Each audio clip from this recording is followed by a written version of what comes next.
Everyone, concentration level കൂട്ടാൻ തരത്തിലുള്ള കുറച്ച് ആക്ടിവിറ്റീസിനെ കുറിച്ച് പറഞ്ഞു വന്നപ്പോഴേ ഞാൻ ആദ്യമേ വിചാരിച്ചൊരു കാര്യമുണ്ട്.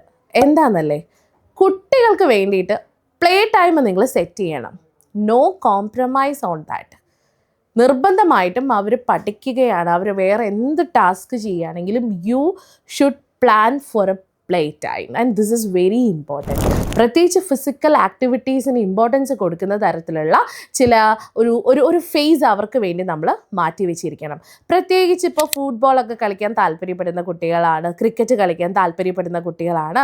ഇൻഫാക്റ്റ് ഇപ്പോൾ ഗേൾസിൻ്റെ അടുത്തേക്കൊക്കെ വരുമ്പോൾ സ്വാഭാവികമായിട്ടും നമ്മൾ കണ്ടുവരുന്നത് ഡാൻസ് ചെയ്യാൻ, അല്ലേ, പുറത്തേക്കൊന്ന് പോയി ഒന്ന് കറങ്ങി തിരിഞ്ഞ് വരാൻ, അല്ലെങ്കിൽ ജസ്റ്റ് ഒന്ന് പോയിട്ട് എന്തെങ്കിലും തരത്തിലുള്ള ഫിസിക്കൽ ആക്ടിവിറ്റീസ് അവർക്ക് ചെയ്യാൻ ഇഷ്ടമുണ്ടായിരിക്കും. സോ ആദ്യം we have to find out that. അതായത് അവർക്ക് ഇഷ്ടപ്പെട്ട ഫിസിക്കൽ ആക്ടിവിറ്റി ഏതാണെന്ന് മനസ്സിലാക്കി അതിനുള്ള ഒരു സ്പേസ് നമ്മൾ ഉണ്ടാക്കി കൊടുക്കണം.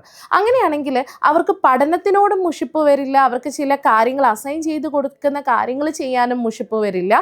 കാരണം ദേ നോസ് ദാറ്റ് ഇത് കഴിഞ്ഞാൽ ഇതുണ്ട്, എന്നിട്ട് നമുക്ക് ഇതിലേക്ക് തിരിച്ച് വന്നാൽ മതി, അല്ലേ? ഒരു ടാസ്ക് കൊടുക്കുന്നു, ടാസ്ക് കൊടുത്ത് ഇത്ര സമയത്തിനുള്ളിൽ കംപ്ലീറ്റ് ചെയ്താൽ yes we have A play time, നമുക്കൊരു പ്ലേ ടൈം ഉണ്ട്, എന്നാൽ അത് കഴിഞ്ഞാൽ വീണ്ടും പഠനത്തിലേക്ക് വന്നാൽ മതി എന്നൊരു ചിന്താഗതി ഉണ്ടാവും. അല്ലാതെ 1 മണിക്കൂർ 2 മണിക്കൂർ കണ്ടിന്യൂസ് ആയിട്ട് ടാസ്ക് എന്ന് പറഞ്ഞ് കുട്ടികളെ പിടിച്ച് നിർത്തിയാലേ അതൊരിക്കലും നടക്കില്ല.